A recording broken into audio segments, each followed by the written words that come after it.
but again, the move to larger, more self-contained, and more fabricated elsewhere modules is moving in that direction. We think ours is probably the third and final generation, meaning it's as big as you can get.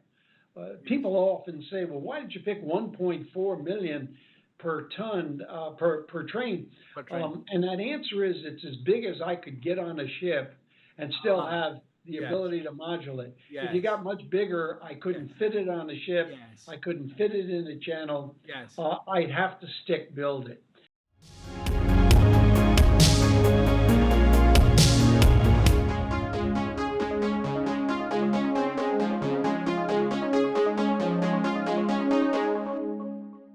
Sir, and you on your website, and you talked about today about innovation, right? Your modular approach. Do you think you are the only company out there that is following this modular approach, or do you see other plants having the same approach and thinking?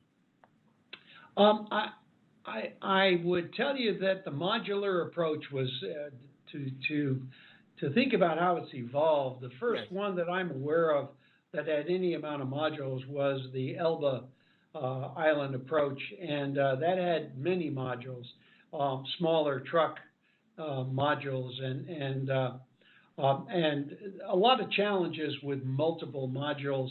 I think the numbers are well over 70 per train, and there were something like 10 trains. So you're talking about 700 pieces of Lego blocks that you have to put together to make work. The next really modular approach was near our project site at Venture Global, where they built modules, Baker Hughes modules, and they built them in Italy. Their modules are larger, still not as large as ours, but again, the move to larger, more self-contained, and more fabricated elsewhere modules is moving in that direction. We think ours is probably the third and final generation, meaning it's as big as you can get. People often say, well, why did you pick 1.4 million per ton, per train? And that answer is it's as big as I could get on a ship and still have the ability to modulate. If you got much bigger, I couldn't fit it on a ship. I couldn't fit it in a channel. I'd have to stick build it. And so I went as big as I could go and as self-contained as I could be, so I didn't have to have a lot of other pieces, peripheral pieces to make it work. I want to congratulate you on that thinking. I love that, you talked about having a lower environmental footprint, right? Because if you're fabricating it somewhere and bringing it via water, you don't have to bring it via land. You don't have to disrupt the communities around. You don't have big trucks coming and a whole bunch of people. You talked about how otherwise you would need 8,000 to 10,000 people coming there to work, living somewhere, and that has a huge impact. This is a wonderful way for you to construct. I applaud your ingenuity in that thinking. I want to ask. You call it ingenuity, I'd call it necessity. Yes.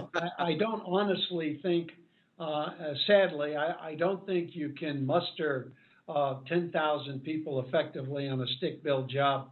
You can in a factory environment. Some of the Asian yards have got 8,000 or 10,000 people, but you can see it. It's just a factory. They all come to work. They know exactly what they're doing. They'll be doing it day in and day out. It's a much different environment than a stick-built field, which I spent my whole life doing. You fight mud, you fight weather, you fight everything imaginable. You don't never have enough lay-down yard. You lose pieces out in the yard because you can't, because the weather has covered some of them or the snow has. It's just a much more difficult environment than an organized shop facility, which also, by the way, is safer generally because of the systems that they put into place. So, and the quality, I think, of the work is good. Now, they're offsetting costs to modules. You got to ship them. And so you have to have enough savings to offset the monstrous shipping costs of dedicated carriers that they use, very unique ships. The modules that have to be picked up with the module carriers are all very specialized equipment. So there's a ton of money put into that, but it's still a fraction of the money versus what you do if you try to stick build it in the field. Yeah, and I would, I I'm imagining that the modular concept allows you to, commission portions of the plant much faster than you would have to bring. It's not one switch that is turned on after No, 5 years. This you're able to bring on, as you said, and learn from what is working, what needs to be tweaked, and then continue to add those modules. So I like that. I come from a software educational background, and in software you always create these modules, right? So if you have any issues, then those problems are localized. You know how you can manage, instead of creating those spaghetti code models that used to exist a long time ago.